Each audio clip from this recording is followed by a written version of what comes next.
नमस्कार दोस्तों, कहानी सुनी अनसुनी में आप सबका बहुत बहुत स्वागत है। आज मैं आपको सुनाने जा रही हूँ मुंशी प्रेमचंद जी द्वारा लिखित मानसरोवर भाग 4 से दारोगा जी। तो चलिए कहानी को शुरू करते हैं। कल शाम को एक जरूरत से तांगे पर बैठा हुआ जा रहा था कि रास्ते में एक और महाशय तांगे पर आ बैठे। तांगे वाला उन्हें बैठाना तो न चाहता था, पर इनकार भी न कर सकता था। पुलिस के आदमी से झगड़ा कौन मोल ले। यह साहब किसी थाने के दारोगा थे। एक मुकदमे की पैरवी करने सदर आए थे। मेरी आदत है कि पुलिस वालों से बहुत कम बोलता हूँ। सच पूछिए तो मुझे उनकी सूरत से नफरत है। उनके हाथों प्रजा को कितने कष्ट उठाने पड़ते हैं, इसका अनुभव इस जीवन में कई बार कर चुका हूँ। मैं जरा एक तरफ खिसक गया और मुंह फेर कर दूसरी ओर देखने लगा कि दारोगा जी बोले, जनाब, यह आम शिकायत है कि पुलिस वाले बहुत रिश्वत लेते हैं, लेकिन यह कोई नहीं देखता कि पुलिस वाले रिश्वत लेने के लिए कितने मजबूर किए जाते हैं। अगर पुलिस वाले रिश्वत लेना बंद कर दें तो मैं हलफ से कहता हूँ, ये जो बड़े बड़े ऊंची पगड़ियों वाले रईस नजर आते हैं, सब के सब जेल खाने के अंदर बैठे दिखाई देंगे। अगर हर एक मामले का चालान करने लगें तो दुनिया पुलिस वालों को और भी बदनाम करें। आपको यकीन न आएगा जनाब, रुपए की थैलियां गले लगाई जाती हैं। हम हजार इनकार करें, पर चारों तरफ से ऐसे दबाव पड़ते हैं कि लाचार होकर लेना ही पड़ता है।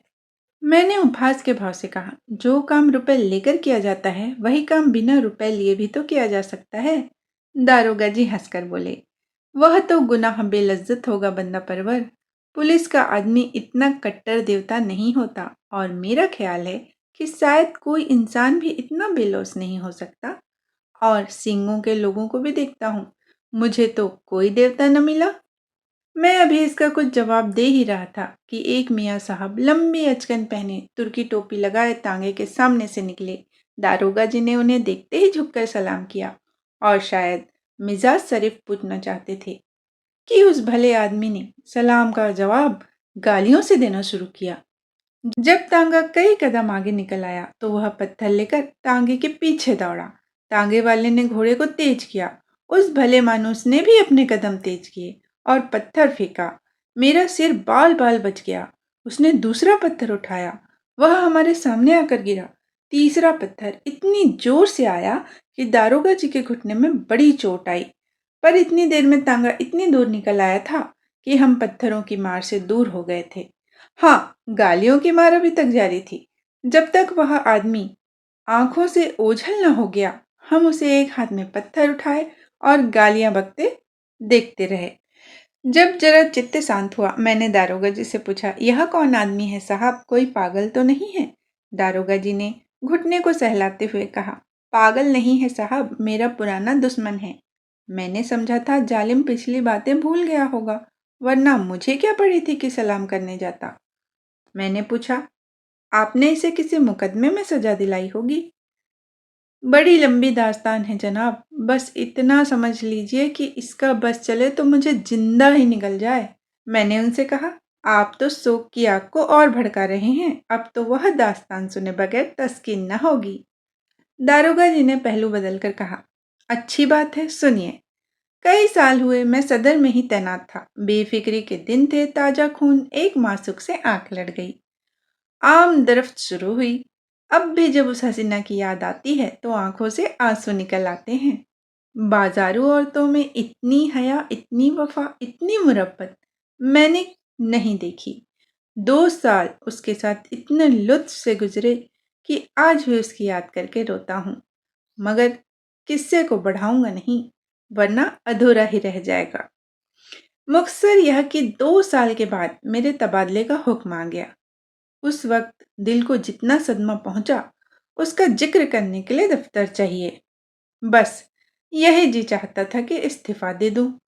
उस हसीना ने यह खबर सुनी तो उसकी जान सी निकल गई। सफर की तैयारी के लिए मुझे 3 दिन मिले थे। ये 3 दिन हमने मंसूबे बांधने में काटे। उस वक्त मुझे अनुभव हुआ कि औरतों को अक्ल से खाली समझने में हमने कितनी बड़ी गलती की है। मेरे मंसूबे सेक चिल्ली के से होते थे।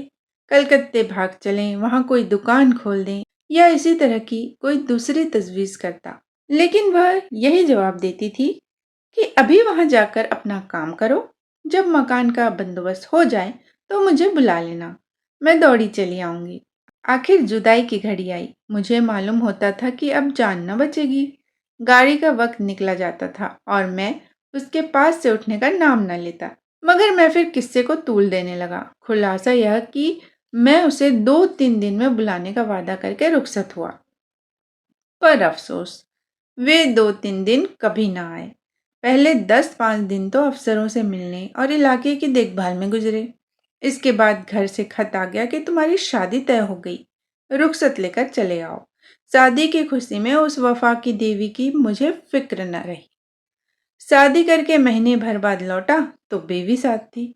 रही सही याद भी जाती रही। उसने 1 महीने बाद एक खत भेजा, पर मैंने उसका जवाब न दिया। डरता रहता था कि कहीं एक दिन वहां आकर सिर पर सवार हो जाए तो बीवी को मुंह दिखाने लायक भी न रह जाऊंगा। साल भर के बाद मुझे एक काम से सदर आना पड़ा। उस वक्त मुझे उस औरत की याद आई। सोचा जरा चलकर देखना चाहिए किस हालत में है।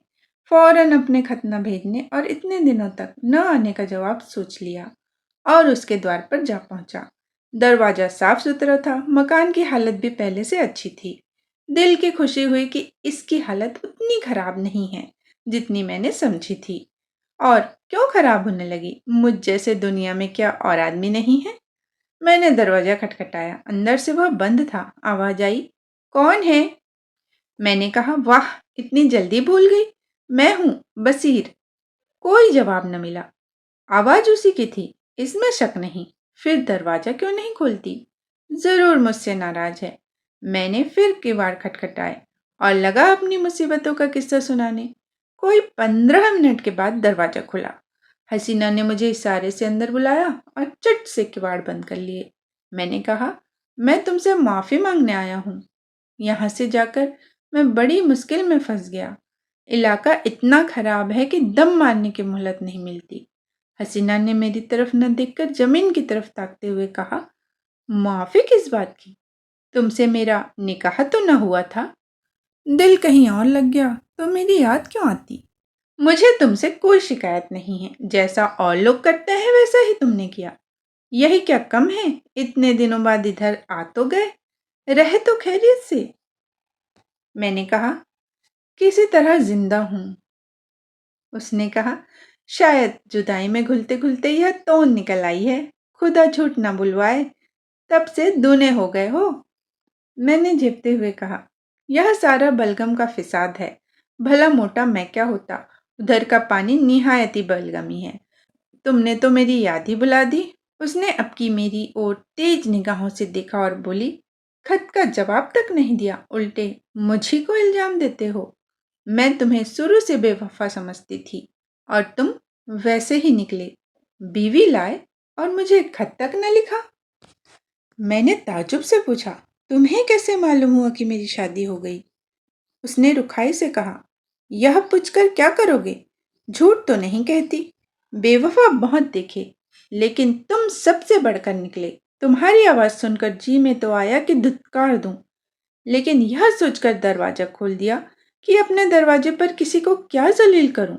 मैंने कोट उतारकर खूंटी पर लटका दिया, जूते भी उतार डाले और चारपाई पर लेटकर बोला, लैली, देखो इतनी बेरहमी से न पेश आओ। मैं तो अपनी खताओं को खुद तस्लीम करता हूँ और इसलिए अब तुमसे माफी मांगने आया हूँ। जरा अपने नाजुक हाथों से एक पान तो खिला दो। सच कहना, तुम्हें मेरी याद काहे को आती होगी? कोई और यार मिल गया होगा। लैली पानदान खोलकर पान बनाने लगी कि एकाएक किसी ने किवाड़ खटखटाए। मैंने घबराकर पूछा, यह कौन शैतान आ पहुंचा? हसीना ने होठों पर उंगली रखते हुए कहा, यह मेरे शौहर हैं। तुम्हारी तरफ से जब निराश हो गई तो मैंने इनके साथ निकाह कर लिया। मैंने त्योरियां चढ़ाकर कहा, तो तुमने मुझे पहले क्यों नहीं बता दिया? मैं उल्टे पांव लौट जाता, यह नौबत ही ना आती। न जाने कब की यह कसर निकाली। हसीना ने कहा, मुझे क्या मालूम कि यह इतने जल्द आ पहुंचेंगे। रोज तो पहर रात गए आते थे, फिर तुम इतनी दूर से आए थे, तुम्हारी कुछ खातिर भी तो करनी थी। मैंने कहा, यह अच्छी खातिर की। बताओ अब मैं कहाँ जाऊं? उसने कहा, मेरी समझ में खुद कुछ नहीं आ रहा है। या अल्लाह, किस अजाब में फंसी। इतने में उन साहब ने दरवाजा खटखटाया। ऐसा मालूम होता था कि किवाड़ ही तोड़ डालेगा। हसीना के चेहरे पर एक रंग आता था, एक रंग जाता था। बेचारी खड़ी कांप रही थी। बस जबान से यही निकलता था, या अल्लाह रहम कर। बाहर से आवाज आई, अरे तुम क्या शरेशाम सो गई? अभी तो 8 भी नहीं बजे। कहीं सांप तो नहीं सूंघ गया? अल्लाह जानता है, अब और देर की तो किवाड़ चिड़वा डालूंगा। मैंने गिड़गिड़ा कर कहा, खुदा के लिए मेरे छिपने की कोई जगह बताओ। पिछवाड़े कोई दरवाजा नहीं है क्या? उसने कहा, ना। संडास तो है ना? उसने कहा, सबसे पहले वो वहीं जाएंगे। मैंने कहा, अच्छा वह सामने कोठरी कैसी है? उसने कहा, हाँ है तो, लेकिन कहीं कोठरी खोलकर देख लिया तो? मैंने कहा, क्या बहुत डबल आदमी है?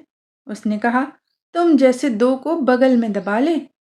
मैंने कहा, तो खोल दो कोठरी। वह ज्यों ही अंदर आएगा, मैं दरवाजा खोलकर निकल भागूंगा। हसीना ने कोठरी खोल दी।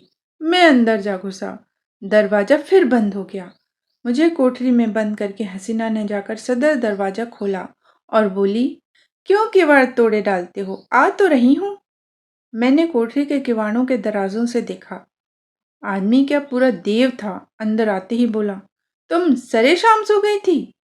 हसीना ने कहा, हाँ, जरा आंख लग गई थी। उस आदमी ने कहा, मुझे तो ऐसा मालूम हो रहा था कि तुम किसी से बातें कर रही थी। हसीना ने कहा, वहम की दवा तो लुकमान के पास भी नहीं है। उस आदमी ने कहा, मैंने साफ सुना, कोई न कोई जरूर था। तुमने उसे कहीं छिपा रखा है। हसीना ने कहा, इन्हीं बातों पर तो तुमसे मेरा जी जलता है। सारा घर तो पड़ा है, देख क्यों नहीं लेते? उस आदमी ने कहा, देखूंगा तो मैं जरूर ही, लेकिन तुमसे सीधे सीधे पूछता हूं, बतला दो कौन था? हसीना ने कुंजियों का गुच्छा फेंकते हुए कहा, कोई और था तो घर ही में न होगा। लो, सब जगह देखाओ। सुई तो है नहीं कि मैंने कहीं छिपा दी हो। वह शैतान इन चकमों में न आया। शायद पहले भी ऐसा ही चरका खा चुका था।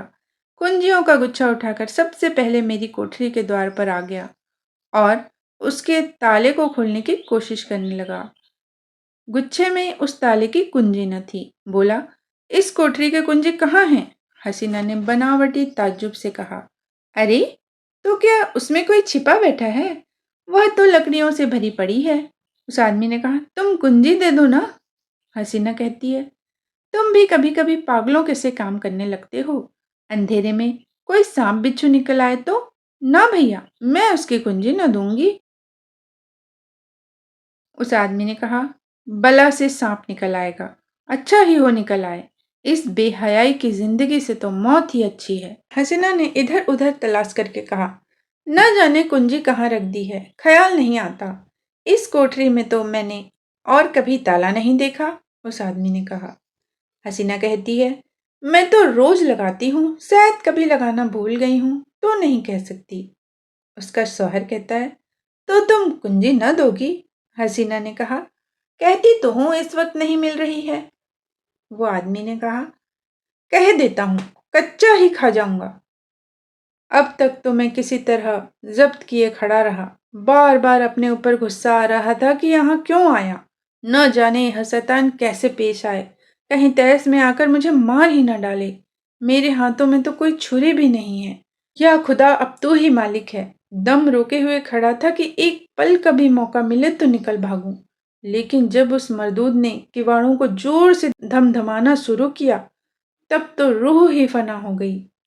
इधर उधर निगाह डाली कि किसी कोने में छिपने की जगह है या नहीं। किवाड़ के दरवाजों से कुछ रोशनी आ रही थी। ऊपर जो निगाह उठाई तो एक मचान सा दिखाई दिया। डूबते को तिनके का सहारा मिल गया। उचक कर चाहता था कि ऊपर चढ़ जाऊं कि मचान पर एक आदमी को बैठे देखकर उस हालत में मेरे मुंह से चीख निकल गई। यह हजरत अचकन पहने, घड़ी लगाए, एक खूबसूरत साफा बांध उकड़ू बैठे हुए थे।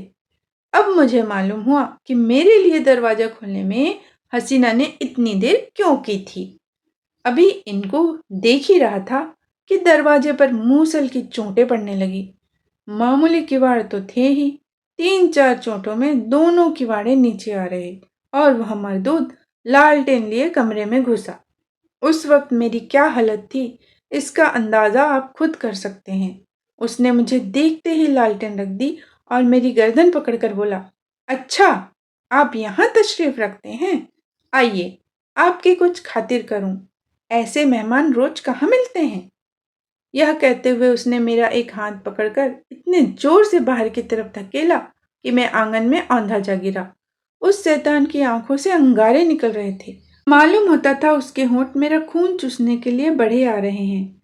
मैं अभी जमीन से उठने भी न पाया था कि वह कसाई एक बड़ा सा तीर छुरा लिए मेरी गर्दन पर आ पहुंचा। मगर जनाब, पुलिस का आदमी हूं, उस वक्त मुझे एक चाल सूझ गई। उसने मेरी जान बचा ली, वरना आज आपके साथ टांगे पर न बैठा होता। मैंने हाथ जोड़कर कहा, हुजूर, मैं बिल्कुल बेकसूर हूँ। मैं तो मीर साहब के साथ आया था। उसने गरज कर पूछा, कौन मीर साहब? मैंने जी कड़ा करके कहा, वही जो मचान पर बैठे हुए हैं। मैं तो हुजूर का गुलाम ठहरा, जहां हुक्म पाऊंगा उनके साथ जाऊंगा। मेरी इसमें क्या खता है? उसने कहा, अच्छा, तो कोई मीर साहब मचान पर भी तशरीफ रखते हैं? उसने मेरा हाथ पकड़ लिया और कोठरी में जाकर मचान पर देखा। वह हजरत सिमटे सिमटाए भीगी बिल्ली बने बैठे थे। चेहरा ऐसा पीला पड़ गया था, गोया बदन में जान ही नहीं। उसने उनका हाथ पकड़कर एक झटका दिया तो आप ही धाम से नीचे आ गिरे। उनका ठाठ देखकर अब इसमें कोई शुबा न रहा कि वह मेरे मालिक हैं। उनकी सूरत देखकर उस वक्त तरस के साथ हंसी आती थी। उस आदमी ने कहा, तू कौन है बे? उसने कहा, जी मेरा मकान, यह आदमी झूठा है, यह मेरा नौकर नहीं है। उसने कहा, तू यहाँ क्या करने आया था? उसने मेरी तरफ देखकर बोला, मुझे यही बदमाश धोखा देकर लाया था। फिर उस आदमी ने कहा, यह क्यों नहीं कहता कि मुझे उड़ाने आया था? दूसरों पर इल्जाम रखकर अपनी जान बचाना चाहता है सुअर। ले, तू भी क्या समझेगा कि किससे पाले पड़ा था? यह कहकर उसने उसी तेज छुरे से उन साहब की नाक काट ली। मैं मौका पाकर बेतहाशा भागा, लेकिन हाय हाय की आवाज मेरे कानों में आ रही थी। इसके बाद उन दोनों में कैसे छनी, हसीना के सिर पर क्या आफत आई, इसकी मुझे खबर नहीं। मैं तब से 20 बार सदर आ चुका हूँ, पर उधर भूल कर भी नहीं गया। यह पत्थर फेंकने वाले हजरत वही हैं जिनकी नाक कटी थी। आज न जाने कहां से दिखाई पड़ गया और मेरी शामत आई कि मैं उन्हें सलाम कर बैठा। आपने उनकी नाक की तरफ शायद ख्याल नहीं किया। मुझे अब ख्याल आया कि उस आदमी की नाक कुछ चिपटी थी। बोला, हाँ, नाक कुछ चिपटी तो थी, मगर आपने उस गरीब को बुरा चरका दिया। दारोगा जी कहते हैं, और करता ही क्या, जरूर दबा लेते, मगर चोर का दिल आधा होता है। उस वक्त अपनी अपनी पड़ी थी कि मुकाबला करने की सूझती। कहीं उस रमझल्ले में धर लिया जाता तो आबरू अलग जाती और नौकरी से अलग हाथ होता। मगर अब इस आदमी से होशियार रहना पड़ेगा। इतने में चौक आ गया और हम दोनों ने अपनी अपनी राह ली। दोस्तों, अभी आप सुन रहे थे मुंशी प्रेमचंद जी द्वारा लिखित कहानी दारोगा जी। इसी तरह की और भी अच्छी अच्छी कहानियाँ सुनने के लिए मेरे चैनल को सब्सक्राइब ज़रूर से कीजिएगा। फिर मिलते हैं दोस्तों एक नई कहानी के साथ। जय हिंद, जय भारत।